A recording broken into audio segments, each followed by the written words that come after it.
आखिर मनुष्य को भगवत गीता का पाठ क्यों करना चाहिए? इस वीडियो में हम आपको बताने वाले हैं कि भगवत गीता का पाठ करना हर व्यक्ति के लिए कितना ज़रूरी है। भगवत गीता के पाठ से व्यक्ति को काम व कर्म के बारे में सीखने को मिलता है। इतना ही नहीं, हमारे हर प्रश्न का उत्तर गीता में समाहित है। आप जितनी बार इसका पाठ करेंगे, आपको कुछ न कुछ नया सीखने को अवश्य ही मिलेगा। श्रीमद् भगवत गीता हिंदू धर्म का एक पवित्र ग्रंथ है। गीता में 18 अध्याय और 700 श्लोक हैं, जो सभी महत्वपूर्ण हैं। महाभारत में भगवान श्री कृष्ण ने अर्जुन को जो उपदेश दिए थे, वही गीता है। गीता में आत्मा, परमात्मा, भक्ति, कर्म, जीवन आदि का वृहद रूप से वर्णन किया गया है। गीता से हमें यह ज्ञान मिलता है कि व्यक्ति को केवल अपने काम और कर्म पर ध्यान देना चाहिए।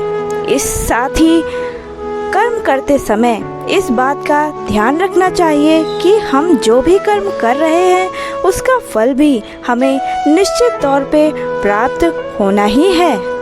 गीता हमें बताती है कि जीवन क्या है और इसे कैसे जीना है। आत्मा और परमात्मा का मिलन कैसे होता है, अच्छे और बुरे की समझ क्यों ज़रूरी है। इन सभी सवालों का जवाब हमें गीता से प्राप्त होता है। लेकिन सवाल यह है कि गीता का पूर्णतः ज्ञान कैसे प्राप्त किया जा सकता है। इसके लिए इसे कितनी बार पढ़ना चाहिए। गीता या फिर किसी भी पाठ से ज्ञान को प्राप्त करने के 4 स्तर होते हैं: श्रवण या पठन ज्ञान, मनन ज्ञान, निधि ध्यासन ज्ञान और अनुभव ज्ञान। इन चारों स्तर से गुजरने के बाद ही किसी भी ज्ञान की पूर्णता होती है और इससे समुचित लाभ होता है। इसका अर्थ यह है कि आप पहले पढ़ते या सुनते हैं, इसके बाद पढ़े सुने ज्ञान के बारे में चिंतन व मनन करते हैं। यदि वह आपको ठीक और उपयोगी लगती है, तब उसका अभ्यास कर उसे अपने जीवन में उतारते हैं और आखिर में उस ज्ञान का प्रतिफल आपको मिलता है। किसी भी ज्ञान को आप पढ़कर या सुनकर छोड़ देंगे, उसे अपनाएंगे नहीं, तो उसका फल कैसे मिलेगा। यदि बात गीता पर भी लागू होती है, जब हम गीता पढ़कर उसके उपदेश को जीवन में उतारेंगे, तो निश्चित ही सुपरिणाम सामने जरूर आएगा। जब हम पहली बार गीता पढ़ते हैं, तो इसे हम एक अंधे व्यक्ति के रूप में पढ़ते हैं, यानी हमें केवल इतना ही समझ पाते हैं कौन किसके पिता और कौन किसकी बहन और कौन किसका भाई है। पहली बार गीता पढ़ने पर इससे ज़्यादा कुछ भी समझ नहीं आता है।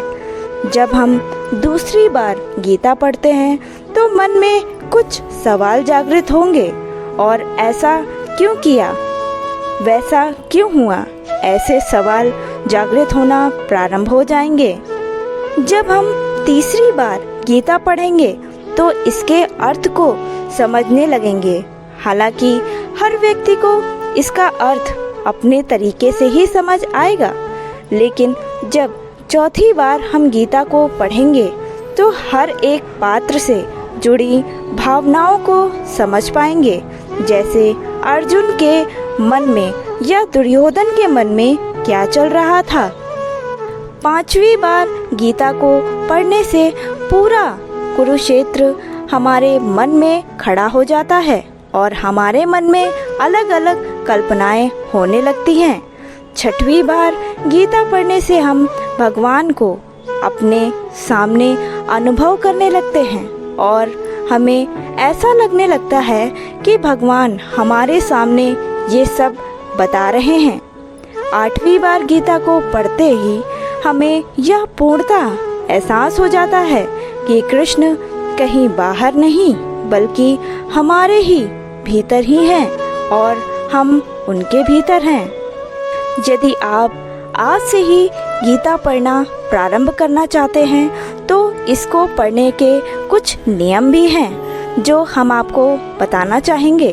भगवत गीता पढ़ने के लिए सबसे उत्तम समय माना गया है सुबह का समय, क्योंकि इस समय मन, मस्तिष्क और वातावरण में शांति व सकारात्मक होती है। गीता का पाठ हमेशा स्नान के बाद और शांत चित्त मन से ही करना चाहिए। पाठ करते समय बीच बीच में इधर उधर की बातें नहीं करनी चाहिए और ना ही किसी कार्य के लिए बात कर उठना चाहिए।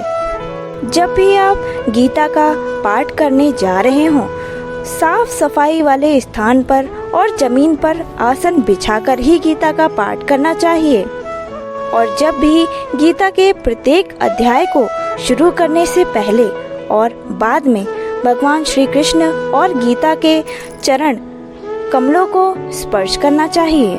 यदि आप इस तरीके से गीता का पाठ करेंगे तो संपूर्णतः आपको कुछ ही समय में उसका अर्थ भी समझ में आ जाएगा और आपके जीवन में जो भी समस्याएं हैं उनका सलूशन भी आपको भगवत गीता में ही मिल जाएगा।